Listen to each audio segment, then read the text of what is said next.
যেমন কর্ম তেমন ফল, এটি একটি চিরন্তন ও বাস্তব জীবনের সঙ্গে ওতপ্রোতভাবে জড়িত একটি প্রবাদ। মানুষের জীবনে কার্যত তার নিজের কর্মকাণ্ডের প্রতিফলন ঘটে।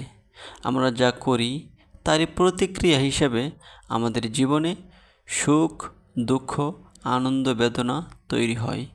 ঠিক যেমন একটি বীজ থেকে গাছ, ফুল, ফল ও ছায়া পাওয়া যায়, আমাদের কাজকর্মও ঠিক তেমনি আমাদের ভবিষ্যতের ফল নির্ধারণ করে।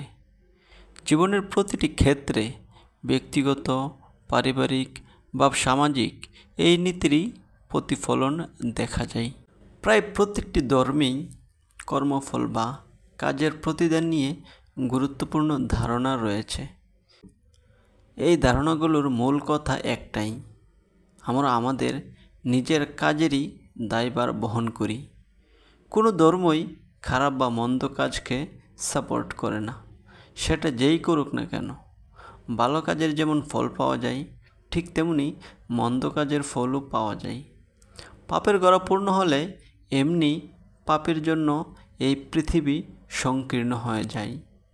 বিশ্বের ইতিহাসে যারা মহান হয়ে উঠেছেন তারা সবাই পরিশ্রম, সততা এবং দায়িত্ববোধের মাধ্যমে সফল হয়েছেন।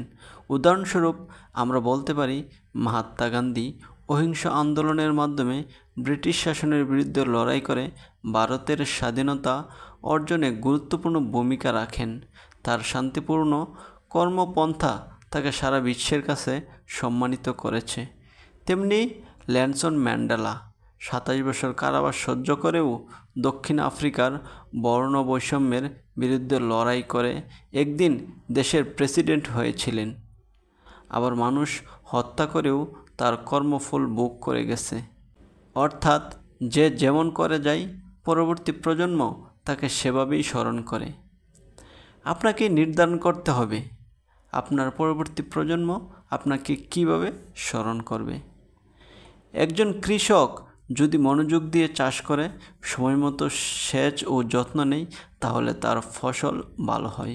অন্যদিকে যে কৃষক গাফলতি করে, তার জমিতে ফসল হয় না বা নষ্ট হয়। এখানে কর্মের সুযোগ প্রতিফলন পাওয়া যায়। একজন ছাত্র যদি নিয়মিত পড়াশোনা করে, সময়কে মূল্য দেয়, তাহলে পরীক্ষায় ভালো ফল করে। আবার যে অবহেলা করে, তার ফলও সে ততটাই খারাপ পায়। কর্মের ফল পেতে বেশি দিন সময় লাগে না। অল্প কিছুদিনের মধ্যেই আমাদের নিজের মধ্যে সেই কর্মের প্রতিফলন দেখা যায়। অনেক সময় আমরা দেখি কিছু মানুষ অসৎ পথে উপার্জন করে সাময়িকভাবে সুখে থাকে, কিন্তু শেষ পর্যন্ত তারা ধরা পড়ে, জেল খাটে বা সমাজে লাঞ্ছনার শিকার হয়। যেমন বহু দুর্নীতিবাজ, নেতা, ব্যবসায়ী সে জীবনে একাকী ও অপমানজনকভাবে জীবন শেষ করেন। কর্মের ফল থেকে কেউ রক্ষা পায় না, এমন উদাহরণ অনেক রয়েছে, কিন্তু সেগুলো থেকে আমরা শিক্ষা অর্জন করি না। বিজ্ঞানের একটি নিয়ম আছে, প্রত্যেক ক্রিয়ারই একটি সমান ও বিপরীত প্রতিক্রিয়া আছে। এটি পদার্থবিজ্ঞানের হলেও জীবনের ক্ষেত্রেও এটি খুবই কার্যকর। আমরা যেমন কাজ করব, ঠিক তেমনি প্রতিক্রিয়া বা ফলাফল আসবে। তবে সময় অনুযায়ী 2 দিন আগে আর পরে কর্মের ফল ভোগ করতেই হবে। একজন সৎ ও পরিশ্রমী মানুষ সমাজে সম্মান পায়, তার কথা মানুষ বিশ্বাস করে। আবার একজন মিথ্যাবাদী বা ঠকবাজ হয়তো সাময়িক সুবিধা পেলেও দীর্ঘমেয়াদে সমাজ তাকে প্রত্যাখ্যান করে। এটি কর্মফলের সবথেকে বাস্তব উদাহরণ। আপনার আমার চারপাশেই এমন হাজার উদাহরণ রয়েছে।